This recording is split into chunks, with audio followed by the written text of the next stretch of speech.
YouTube, DroidFreak here.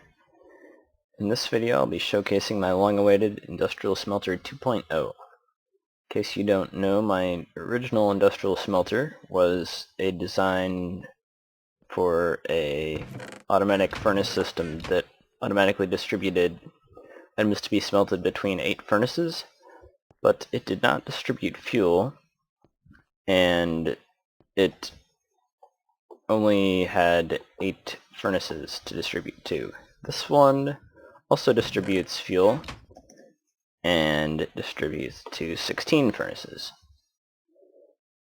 but it keeps the same 100% reliability of the previous design. So I will put items to be smelted in there, I'll put fuel in there, and the output items will come out there. And while we're waiting for that to smelt, I will also throw items into various other designs that I have scattered around. I'll explain why some of them work and why some of them don't. Because, as some of you may know who looked into my previous design, it had a location-related bug.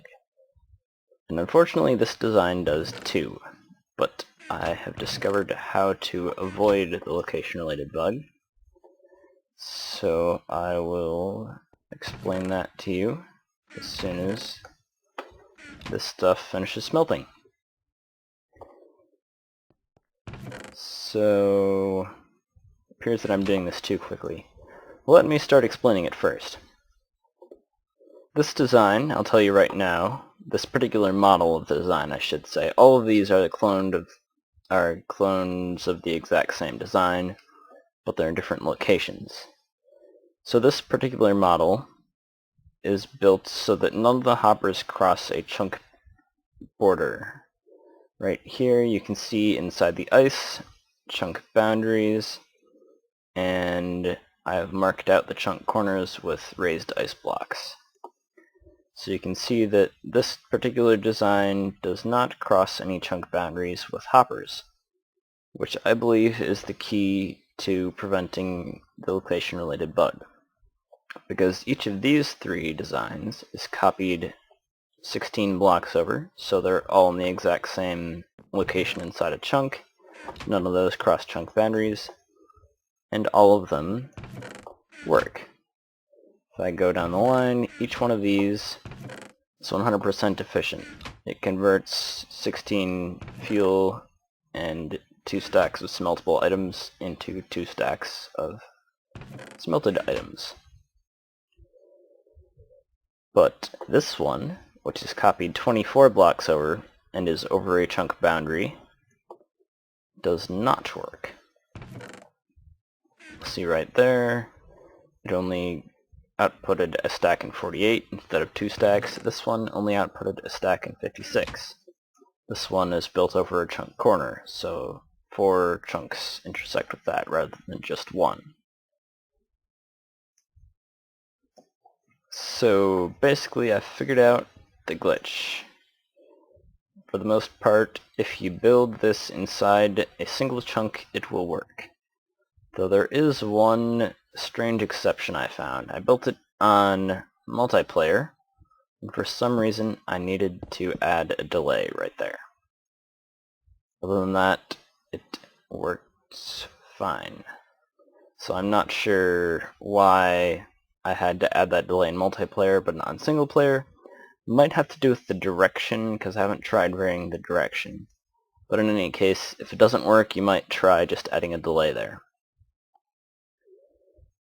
And I'm not currently planning on releasing a tutorial video on this, but I am going to put an MCEdit schematic and a world download in the description that will each contain basically just a design of this, probably without the repeaters there, but in any case, if you seem to have trouble, try switching those dust to repeaters or vice versa.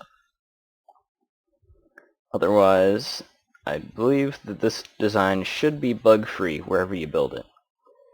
So if you want to build it on your own world, study the MCEdit schematic or world download, whichever you prefer, and have fun building this thing. Sure hope it works for you guys. If it doesn't, let me know, and I will try and release another video or give you some advice on how to make it work. I'll look into it some more if it still appears to have bugs if you follow these instructions. So the instructions are: build it inside chunk boundaries, which you can see using ice, or you can find using your coordinates. You should look into that in other videos if you don't know how to find chunk boundaries. In any case, build it entirely inside one chunk boundary and copy it from the schematic, basically. Okay guys, I decided to record a segment showing you a little bit of how this thing works. If you just want to study the world downloader schematic and build it yourself, you can definitely do that. Just look in the description. Otherwise, you can watch this segment. Yeah. Anyways, so each of these, let me get around here. Each of the input chests, that is these two, has two hoppers underneath it, which splits the items. Those hoppers split the items between the two halves.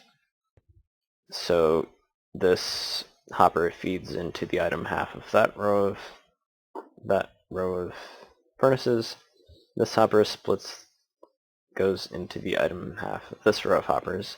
Likewise, each of these goes into the coal part of one row of furnaces. Blah. It's so hard to speak. So we have these two rows of furnaces. Each one is fed by two of those hoppers, the two on one side, basically, one from each chest. And you can see how those hoppers go down here. This hopper comes out of the cobblestone chest, or would if I hadn't destroyed the cobblestone chest, and goes down into this row, which heads across. If you don't know how my original industrial smelter works, this is very directly based off it. Basically, there are four of the same mechanism that had. But let me pick the coal one on this side because it's easy to see relatively. So the way that it works is the items feed into this row of hoppers, which feeds across to the end right here. So these hoppers all feed across into each other, and because of the way that hoppers feed, each of these hoppers will have one item in it at all times. Well, at all times except when the items get pulled out. I didn't explain that very well. The way it works is it feeds one item across, so each of these has one item, this one has one item, then each of these two has one item, then each of these three has one item, and so on, until all 8 of these hoppers have one item in them. Then this comparator activates, which deactivates this torch. Currently this line is doing its job, but when the smelter is in operation, that line will not be activated. So this comparator will deactivate this torch, which will unlock these hoppers down here. Each of those will then pull the single item out of the hopper above it and put it into the furnace. So that's the short explanation of how each segment of the design works.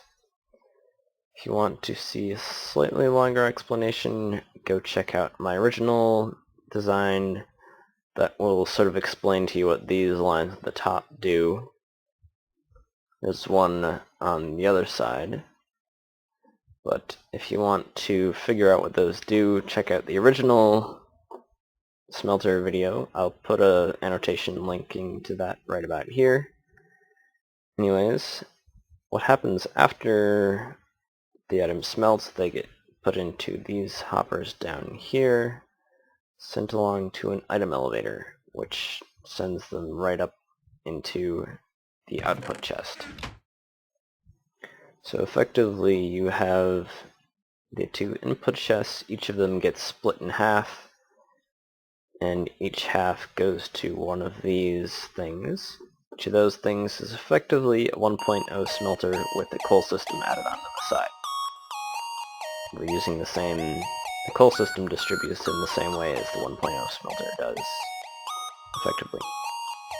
So if you understand the concepts of the 1.0 smelter, it's basically just an extension of that concept with the one additional concept of having 2 hoppers underneath one double chest. And that is, in a nutshell, how it works. Thanks so much for watching this video, guys. Hope you enjoyed it, and hope you